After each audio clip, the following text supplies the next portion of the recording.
गणना की थी, ऊर्जा का मान की जो हमने गणना की थी, उसके अंदर हमारे बहुत सारी इक्वेशंस आई थी, हमने इक्वेशन नंबर 17 तक हमारी बात की थी। अब जब हम बात कर रहे हैं नए टॉपिक के बारे में, ये उसी से रिलेटेड है, आणविक कक्षकों के तरंग फलन। देखो तरंग फलन मैंने पहले आपको बताया था, C1 को जो sin1 और sin2 की जो वैल्यूज थी वो मैंने आपको बताई थी, डायरेक्टली मैंने उसमें वैल्यूज बताई थी कि इसके अंदर C1 sin A plus C2 sin B, ऐसे हम इक्वेशंस बना सकते हैं। लेकिन हम यहाँ पे बात करेंगे कि जो आणविक कक्षकों के तरंग फलन है वो आते कहाँ से हैं, उनका जो न्यूमेरिकल पोर्शंस है, उनके जो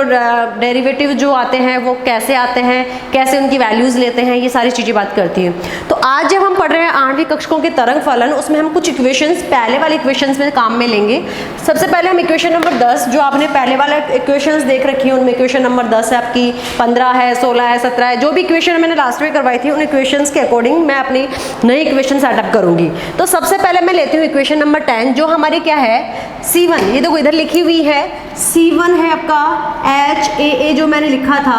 माइनस ES आपका SA, AB भी इसको यूज कर सकते हैं डेफिनेटली, देखो SAB भी यूज कर सकते हैं, लेकिन मैं यहाँ पे AB वाला यूज नहीं करके कौन सा वाला यूज करूंगी, SAA, जिसको हम नेग्लिजिबल भी मान सकते हैं, ठीक है।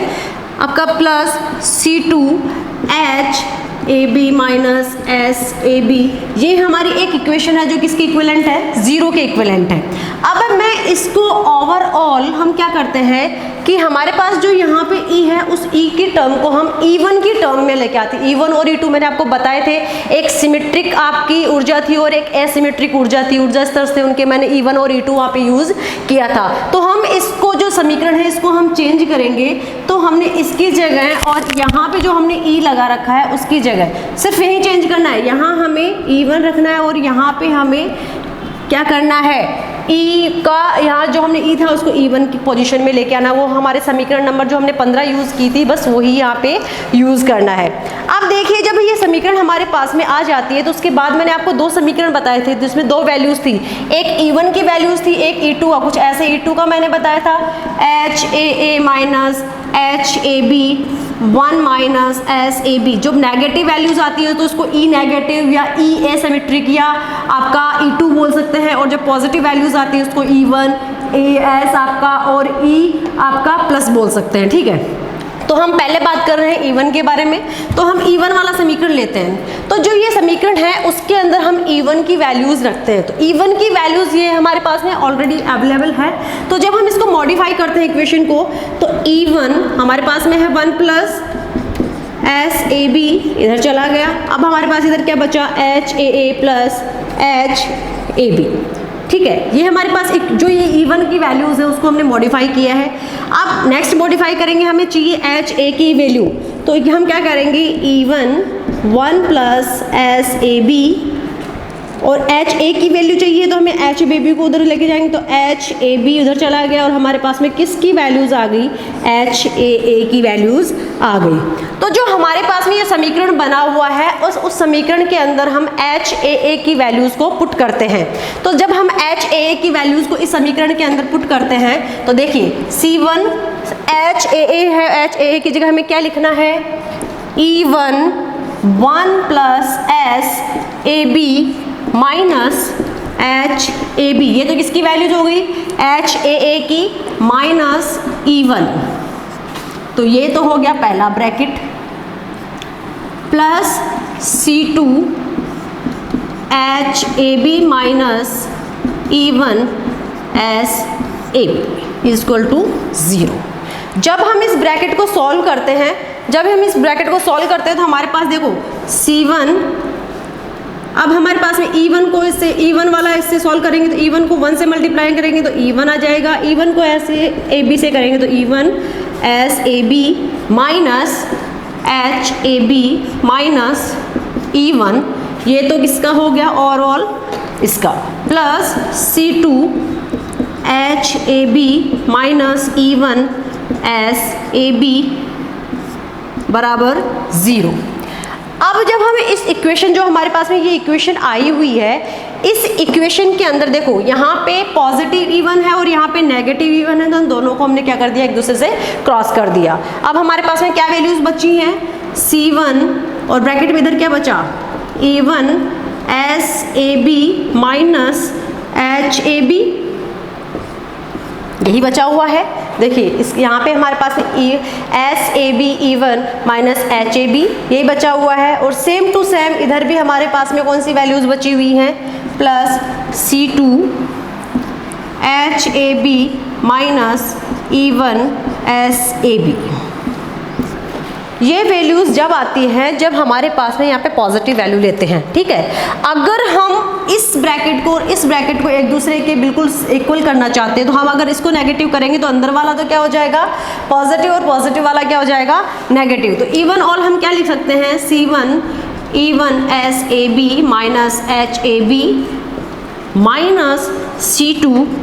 Even S A B minus H A B, यानी कि दोनों इक्वेशंस आपकी सेम हो गई। यहाँ पे पॉजिटिव वाला नेगेटिव और नेगेटिव वाला क्या हो गया, पॉजिटिव। और कैसे हो गया, सिर्फ और सिर्फ साइन बदलने से हो गया। अब ये जो इक्वेशन नंबर 18, अपने जो पहले इक्वेशंस आई थी वो इक्वेशन नंबर 17 तक की अपन पिछली बार बात कर चुके थे, जो जहाँ पे हमारा E2 की वैल्यूज़ आई थी। अब ये जो इक्वेशन हमारे पास में बनी हुई है, इस इक्वेशन नंबर 18 जो हमारे पास में आई है, इस इक्वेशन नंबर 18 के अंदर,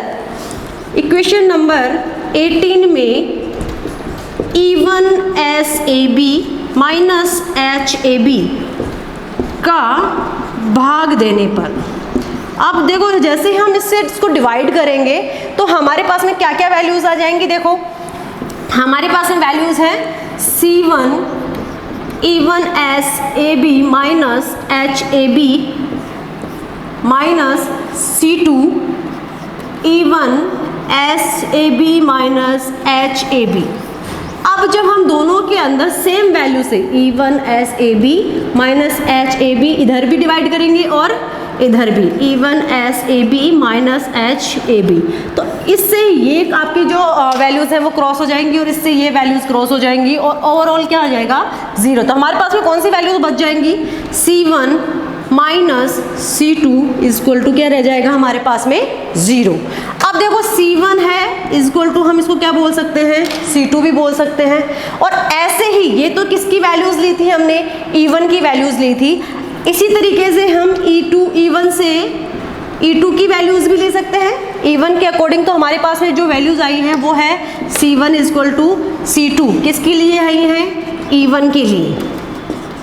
और अगर हम इसका अपोजिट करें, मतलब C1 बराबर माइनस C2 करें, तो ये किसके वैल्यूज़ आ जाएंगी, E2 के लिए हमारे पास में वैल्यूज़ आ जाएंगी, ठीक है, C1 माइनस C2। अब देखिए हम जो E1 और E2 से संबंधित जो हमारे तरंग फलन होते हैं वो मैंने आपको एक बार लिखाए थे sin1 और sin2। sin1 का मैंने क्या लिखाया था आपको, सिंपल सा C1 sin A और plus sin B,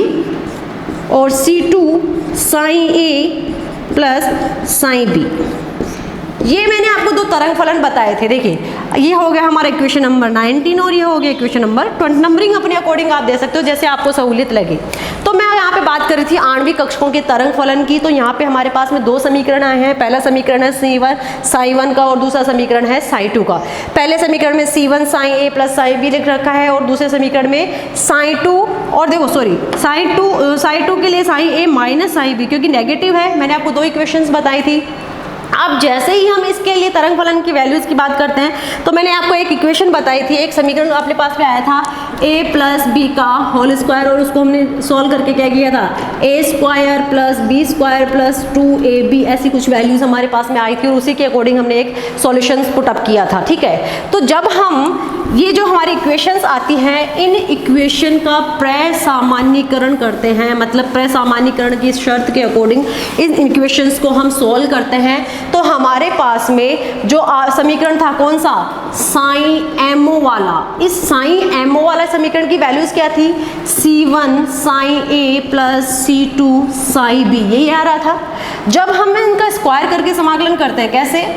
sign MO square D lambda is equal to प्रसामान्यीकरण की जो शर्त लगाते हैं वो हमारे पास में ऐसी है, C1 sine A plus C2 sine B। जो हमारे पास में वैल्यूज़ थी उधर भी स्क्वायर किया है तो इधर भी स्क्वायर करेंगे और हमारे पास में पता समाकलन करते हैं तो हमारे पास में क्या आ गया। और ओवरऑल ओवरऑल ये जो वैल्यू हो वो एक के इक्विवेलेंट हो, तो ये हमारी कौन सी होगी, प्रसामान्यीकरण की हमारे पास में C1 का मान ज्ञात करने के लिए प्रसामान्यीकरण की शर्त हो गई। अब जैसे ही हमारे पास में एक वैल्यूज आई थी जहाँ पे हमने C1 square plus C2 square plus 2C1 C2 S A B equal to 1, ये हमारे पास एक फॉर्मूला सॉल्यूशन था जो ऊपर वाले फॉर्मूले से हमारे पास में आया हुआ था। तो जब हम C1 बराबर C2 करते हैं तब हमारे पास में वैल्यूज अलग आती हैं, पॉजिटिव वैल्यूज आती हैं, और जब हम C1 बराबर माइनस C2 करते हैं तब हमारे पास में वैल्यूज अलग आती है। देखिए अगर हम C1 बराबर C2 करते हैं तो C1 का मान जो होता है वो हो गया 1/√2 प्लस 2SAB, ये हमारे पास में किसकी वैल्यूज आ गई जब हम C1 बराबर C2 करते हैं, और C1 का वैल्यूज क्या आ जाएगी 1/2 माइनस 2SAB, ये कब आएगी जब हमारे पास में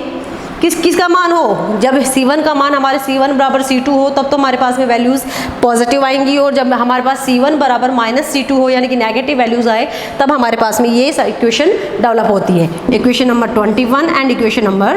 22, यहाँ तक की बात हम करते हैं। जब C1 और C2 का मान हम समीकरण 19 और 20, समीकरण 19 कौन सा है हमारा, ये वाला, और समीकरण 20 ये वाला, जब C1 और C2 का मान हम समीकरण नंबर 19 और समीकरण नंबर 20 में पुट करते हैं तो हमारे पास में नई इक्वेशंस आती हैं। वो इक्वेशन कैसे होती हैं, देखिए हमारे पास में सामने देखो sin1 वाला समीकरण लगा हुआ है 19 नंबर समीकरण, तो हम 21 से तो किस में पुट करेंगे 19 में, और जो हमारा 22 वाला है उसमें किससे पुट करेंगे 20 वाले में, तो हमारे पास में क्या वैल्यूज आ जाती है sin1 वैसे का वैसा है इक्वल टू C1 है, C1 की जगह हमें क्या लिखना है वो वाली वैल्यूज लिखनी है, तो C1 की जगह वैल्यूज कौन सी आई √2 प्लस 2SAB, ऊपर क्या है हमारे पास में sin A plus sin B, तो हमारे पास जो वैल्यू है उसका मान क्या है sin A plus sin B upon √2 plus 2SAB, हमारे पास किसकी वैल्यू आ रही है sin1 की, जिसको हम क्या बोल सकते हैं sin S भी हम बोल सकते हैं, यानी कि तरंग फलन सिमेट्रिक जो तरंग फलन आता है उसको भी हम इसको यूज़ कर सकते हैं। ऐसे ही एसिमेट्रिक भी हम यूज़ करते हैं जहाँ पे हम sin2 की वैल्यूज़ करेंगे। sin2 वाला समीकरण क्या है C2 sin A minus sin B, तो पहले तो हमें C2 की वैल्यूज़ क्या है हमारे पास में √2 माइनस 2SAB, ये किसकी वैल्यू है C2 की वैल्यू, देखो समीकरण नंबर 22 में सेम टू सेम लिखा हुआ है, और ऊपर क्या है हमारे पास में sin A minus sin B, तो ये तो हमारे पास में आ गई sin1 की वैल्यू और ये आ गई हमारे पास में sin2 की वैल्यू, ठीक है। अब इनके अकॉर्डिंग हमने एक एनर्जी वाले फॉर्मूले भी देखे थे, हमने पिछली फॉर्मूले इक्वेशन हमारे पास में 16 और 17 आई थी, E1 और E2 की वैल्यूज, जिसको हमने E प्लस भी कहा था और E माइनस भी कहा था, जिनको हमें E सिमेट्रिक भी कहा था और E एसिमेट्रिक भी कहा था, E से डिनोटेड किया था, तो उनकी इक्वेशन क्या क्या थी अगर आपको याद हो तो देखो मैं लिखती हूँ यहाँ पे HAA प्लस HAB, ये हमारी ऊपर की वैल्यूज़ थी, नीचे की वैल्यूज़ क्या थी 1 प्लस SAB, यहाँ पे था HAA minus HAB 1 minus SAB, तो ये हमारी जो इक्वेशंस हैं वो इक्वेशन दोनों सेम है। देखो तरंग फलन जो हमारे sin1 और sin2 निकाला है तो उनकी वैल्यूज हमारे पास में sin1 की वैल्यूज ये है आई है, sin2 की वैल्यू हमारे पास में आई है, और उसी तरीके से हमारे पिछले वाले इक्वेशंस के अंदर E1 की वैल्यू ये आई थी और E2 की वैल्यू हमारे पास में ये आई थी। जब हम दोनों मॉलिक्यूलर ऑर्बिटल्स के लिए sin1 और sin2 की ऊर्जा के लिए sin1 और sin2 जो तरंग फलन है उनकी ऊर्जा के लिए E1 और E2 को दर्शाने के लिए एक चित्र बनाए, तो उसके अकॉर्डिंग हमारे पास में क्या होगा, वही हमारे पास है बॉन्डिंग और एंटी बॉन्डिंग वाला जो हम मॉलिक्यूलर ऑर्बिटल का डायग्राम बनाते थे सेम टू सेम वैसा ही एक डायग्राम सा बनेगा जिसमें एनर्जी का कुछ लेवल्स होगा, और उस एनर्जी के लेवल को शो करने के लिए हम कह सकते हैं, देखिए मान लो हमारे पास में कोई मॉलिक्यूलर ऑर्बिटल ऐसा है, ठीक है, इसको हमने बोल दिया E और हमारे पास में S जो इसके हॉरिजॉन्टल ले रखा है हमने वो, ऊपर की तरफ हमने एनर्जी को शो किया कि एनर्जी का बढ़ता क्रम ऊपर की तरफ जा रहा है, तो हमारे पास पास में दो आपके पोर्शंस डेवलप होंगे, एक होता है सिमेट्रिक और दूसरा होता है एसिमेट्रिक। यहाँ एक को हम बोल सकते हैं पॉजिटिव एनर्जी वाला और दूसरे को बोल सकते हैं नेगेटिव एनर्जी वाला, E1 या E2 शो कर सकते हैं। तो देखिए ये जो दो हमारे लेवल्स बनते हैं, हम मॉलिक्यूलर ऑर्बिटल थ्योरी में क्या देखते हैं कि नीचे वाले को हम बॉन्डिंग मॉलिक्यूलर ऑर्बिट कहते हैं और ऊपर वाले को एंटी बॉन्डिंग मॉलिक्यूलर ऑर्बिट कहते हैं। जो नीचे वाला ऑर्बिट है, अगर हम एनर्जी के लेवल में देखें तो हम इसको बोल सकते हैं E+। बोलेंगे क्या? क्योंकि इसके अंदर क्या होती है, एनर्जी जो होगी वो ज़्यादा होगी या कम होगी, क्योंकि एनर्जी इसमें रिलीज होती है, मुक्त होती है, तो पॉजिटिव आ गया, और इसमें एनर्जी गेन की जाती है वो नेगेटिव हो गया। ठीक है, अब इसको E+ बोल दो या E1 बोल दो या ES बोल दो, सेम टू सेम वही चीज़ होती है। अब बात करें इस फॉर्मूले को हमें इसमें डिनोटेट करना है, तो हम कैसे लिख सकते हैं, HAA माइनस HAB, ES वाला है तो यहाँ पे पॉजिटिव वाला है, ठीक है, और अपॉन 1 प्लस SAB, या फिर ऐसे भी लिख सकते हैं HAA plus HAB 1 plus SAB का इनवर्स। ठीक है, ये किसकी वैल्यू हो गई हमारे E+ की बोलो, E1 की बोलो, या फिर हमारे ES यानी कि सिमेट्रिक की बोलो। इसका अपोजिट कहाँ हो जाएगा, E+ की जगह यहाँ पे क्या आएगा, E नेगेटिव, E2 बोल सकते हो, या E एसिमेट्रिक बोल सकते हो, या E एंटी बॉन्डिंग बोल सकते हो, कुछ भी इसका नाम ले सकते हैं। तो हमारे यहाँ पे जो वैल्यूज आएंगी वो HAA माइनस HAB, और दूसरा क्या हो जाएगा 1 माइनस SAB का इनवर्स। ठीक है,